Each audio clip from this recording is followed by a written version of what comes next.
Welcome to Springboard Unit 4.3, Understanding Levels of Comedy. Comedy occurs in different ways. Read and mark the text to indicate information that is new to you. Low comedy refers to the type of humor that is focused primarily on the situation or series of events. It includes such things as physical mishaps, humor concerning the human body and its functions, coincidences, and humorous situations. With low comedy, the humor is straightforward and generally easy to follow and understand.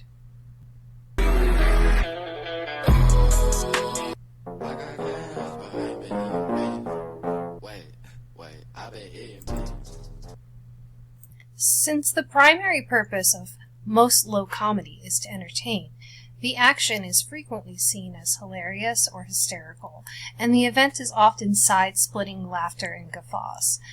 Many times, the characters are exaggerated characters, rather than fully developed characters. These caricatures are often caught in unlikely situations, or they become victims of circumstances seemingly beyond their control.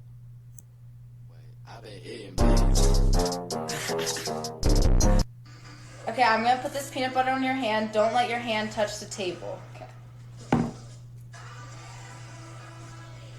Ready?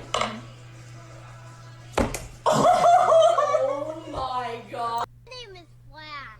How fast does that make you? It means it makes really fast. Let me see how fast.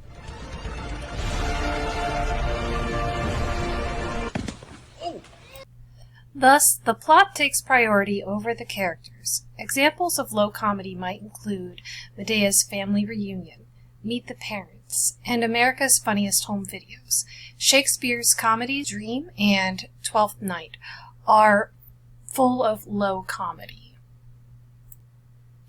Essentially, low comedy has a purpose. It's to entertain, to make the audience laugh without having to think about the humor, which is why things like Funniest Home Videos, where people are surprisingly falling off of trampolines or flipping over backwards, are going to be humorous in a low comedy sketch.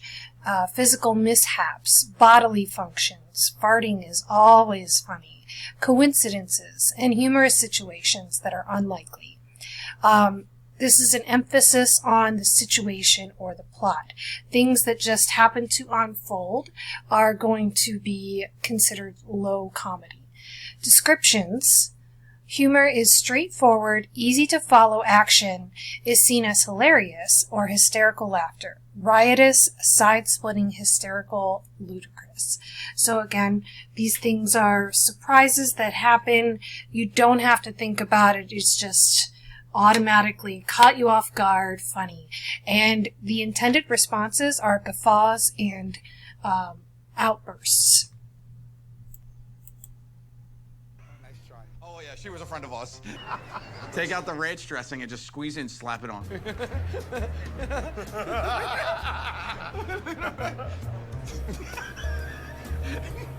Okay, so Sal's on to us. He knows that some of these people we invited here. Oh, sure. Hey, Sal, by the way, this is an old lady. Surprise. It's actually ranch dressing. Do you know it exfoliates? You're all set, dear. I can't even smell my hand. My hand smells like rain. I use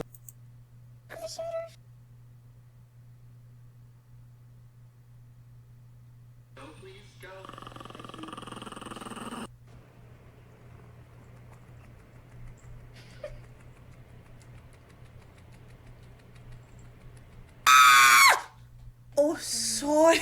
I'm sorry. Looks like Howie's already in the land of make-believe, which makes you the perfect person to join me up here on stage. Would you mind? Let's hear it for Howie Mandel, everyone. Yes, thank you. In your own time, Howie. I understand your logic. The longer you take, the shorter my act. I quite understand. Have a seat there, Howie. Tonight, live from Radio City, you are going to become a human ventriloquist dummy. Okay, now all you have to do is keep looking out there, all right? Let me do all the talking, okay? And I've got to say, that's a pretty good fit. By the way, this is Charlie. Are you okay, Charlie? Yes, thank you. First of all, we've got to find you a voice, something that matches your physical appearance, something butch, something macho. Are you okay? Yes, I am. Well, it shocked me. It shocked me.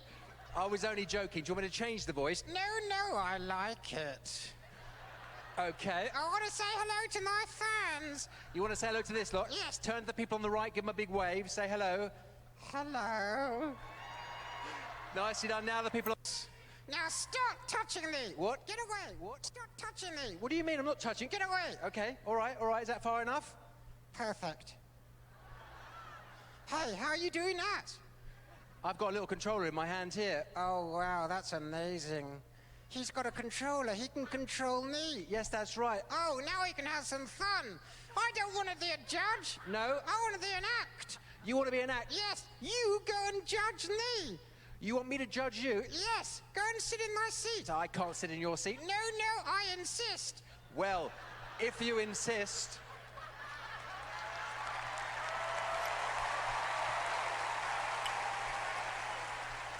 Hello, fellow judges. It's great to be here. Okay, so, I can't believe I'm a judge on America's Got Talent. So, what's your name? Well, my name is, sorry, I'm a bit nervous. Don't worry, take your time. My name is Howie. Hello. Good evening, Howie. And what are you going to do for us tonight? Tonight, I want to do my dancing.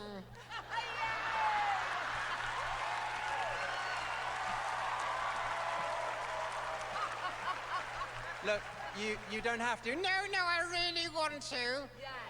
Okay, so do you have some moves you'd like to show us? Oh, yes. Let me stand up, first of all. Here I go.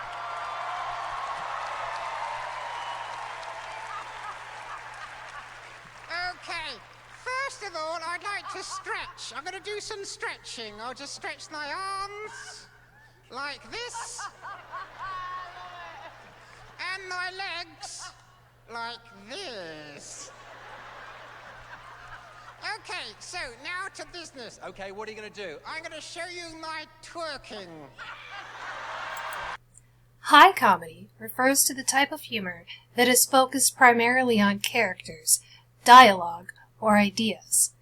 It includes such things as clever wordplay, wit, and pointed remarks regarding larger issues.